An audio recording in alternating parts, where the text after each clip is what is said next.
ओम शांति। Hello everyone, welcome back to my channel. मैं हूं अर्चना और आप देख रहे हैं माउंटेन फेरी गार्डन। तो फ्रेंड्स देखिए, मैं आपको दिखा रही हूं अपनी मम्मा का गार्डन। और देखिए यहाँ पर इन्होंने लगाए हुए हैं, ये है डेलिया के प्लांट। और ये देखिए येलो कलर का कितना अच्छा खिल रहा है। और भी बहुत सारे कलर्स में हैं, पर मुझे आइडिया नहीं है कि अभी उनमें फ्लावर्स खिल रहे होंगे या नहीं। मैं देखूंगी अगर लास्ट में आपको दिखा सकूं तो अगर फ्रेंड्स इस प्लांट की बात करें तो देखिए ये ना कटिंग से लगता है। अगर आपने इसको लगा रखा है ग्राउंड पर तो ये अपने आप ही ग्रो होता रहेगा, आपको इसके लिए कुछ भी करने की ज़रूरत नहीं है। और जब सितंबर में या फिर मॉनसून में आप इसकी छोटी छोटी कटिंग लगा लें पॉट में, क्योंकि कटिंग से जो प्लांट ग्रो होता है ना, उसकी फ्लावरिंग बहुत ही ज़्यादा होती है, ज़्यादा फ्लावरिंग वो करता है। और ये जो ग्राउंड पर लगा होता है, देखिए मैं आपको दिखाती हूँ कितना बड़ा लगा हुआ है ये। तो इसको ना संभालना पड़ता है, इसकी स्टेम्स बहुत ही बड़ी बड़ी हो जाती हैं और इनको आपको स्टेकिंग करनी पड़ती है।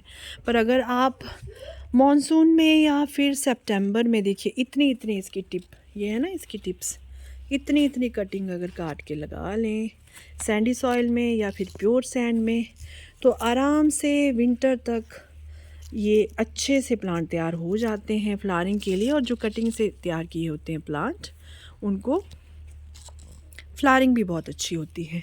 और अगर बात करें कि इसकी सॉइल आप कैसी बनाएं, तो जब आपका प्लांट तैयार हो जाए कटिंग से, तो आपको एक पार्ट सैंड लेनी है, एक पार्ट सॉइल लेनी है और एक पार्ट आपको कंपोस्ट लेनी है। और आप जो भी उसमें खाद मिलाना चाहें, क्योंकि ये एक्चुअली में हैवी फीडर है ये प्लांट, इसको आप जितनी खाद डालेंगे उतना ही ज़्यादा फ्लावरिंग करेगा।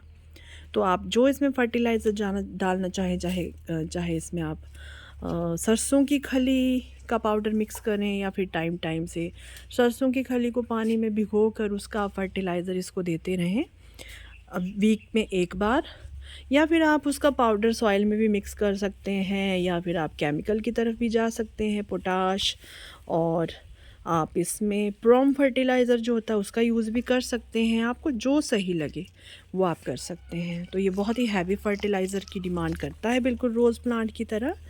और इसके नीचे आपको सॉइल में इसके बन जाते हैं, मतलब इसके सीड तो नहीं कहेंगे, इसके जैसे आलू होते हैं ना, उस तरह के इसके नीचे रह जाते हैं और उन्हीं से फिर ये बार बार ग्रो होता रहता है।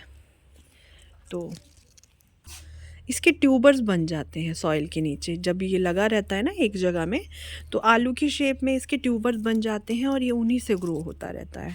और बस आपको टाइम टाइम से इसकी कटिंग लगानी है और पॉट में लगाना है, और तब आपको इसकी अच्छी फ्लावरिंग देखने को मिलेगी। ये बहुत सारे कलर्स में है यहाँ पर, और अगर फूल खिले होंगे तो मैं ज़रूर दिखाऊंगी।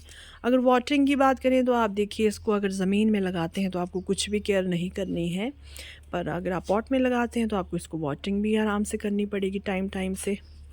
और इसके प्लेसमेंट की बात करें तो आपको इसको फुल धूप में रखना है। इसके लीव्स में ये कुछ वाइट वाइट सी फंगस इस तरह की हो जाती है, देखिए ये यहाँ पर इसलिए होती है क्योंकि ये बड़े से पेड़ की छाँव में लगा हुआ है, देखिए।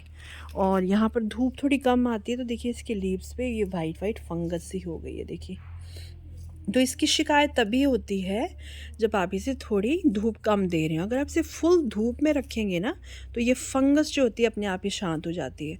और अगर आपके प्लांट में इस तरह फंगस की शिकायत हो ही गई है, तो आप फंजीसाइड का स्प्रे बनाएं और इसके लीव्स को स्प्रे कर दें। इस तरह थंब का यूज़ करके ऐसे साफ़ कर लें और ये ठीक हो जाती है। फिर आपको इसको धूप में रखना है।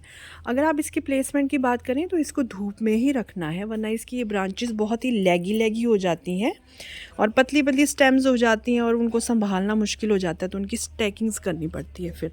तो हमेशा आपको इसे धूप में ही रखना है, ठीक है। और अगर पॉट की बात करें तो इसे आप 12 इंच का पॉट दें। 10 इंच के पॉट में भी जिस हिसाब से आप इसे पॉट देंगे उस हिसाब से आपका ये प्लांट ग्रोथ करेगा। अगर आप इसे बड़ा सा पॉट देंगे तो इसकी ग्रोथ और भी अच्छी होगी, और भी ब्रांचेस निकलेंगी इसकी, और बहुत सारे फ्लावरिंग आपको देखने को मिलेगी। और जितने छोटे पॉट में लगाएंगे उतने आपको इसमें मिनिमम फ्लावरिंग देखने को मिलेगी। बस यही फ़र्क है, बाकी ये किसी भी पॉट में लग जाता है। तो फ्रेंड्स यहाँ पर तो ना ये हिमाचल में तो ये पेरेनियल प्लांट की तरह रहता है, पर गर्म इलाकों में जहाँ पर हम रहते हैं वहाँ तो हमें हर बार इसकी नई कटिंग लगानी पड़ती है। आप बहुत मेहनत करके इसे बचा भी सकते हैं, पर इसे बचाना थोड़ा मुश्किल होता है, ख़ासकर जब आप टेरेस गार्डनिंग कर रहे हों और पॉट गार्डनिंग कर रहे हों और आपके पॉट्स प्लास्टिक के हों।